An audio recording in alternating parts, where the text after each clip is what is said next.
นนี้เราจะมาทำการประกอบเชื่อมนะครับ งานเป็นงานดักนะครับ ดักสี่เหลี่ยมคางหมูนะครับ ด้วยอลูมิเนียมนะครับ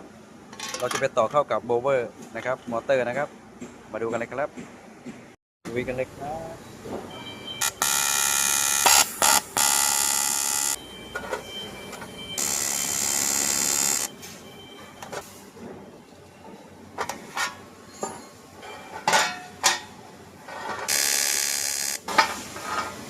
ได้หนึ่งข้างแล้วนะครับ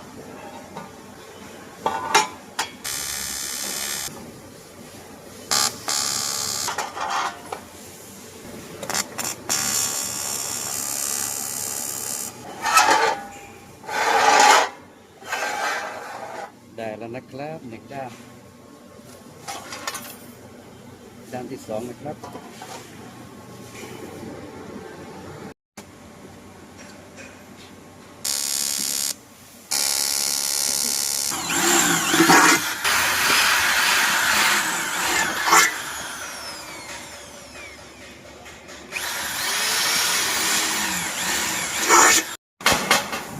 กันเลยครับ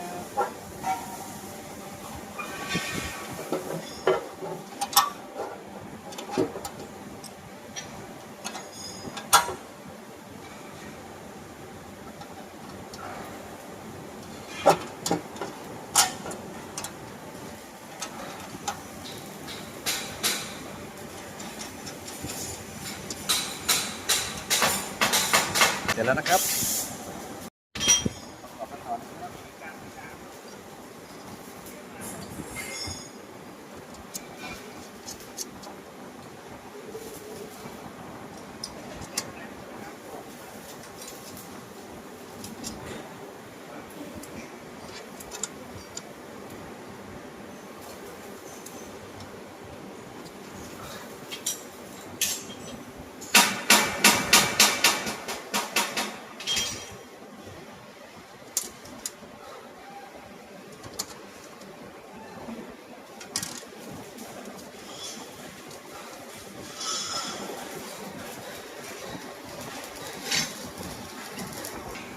เรียบร้อยแล้วนะครับ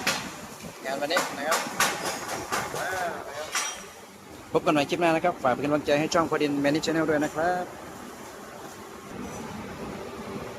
งานท่อดัก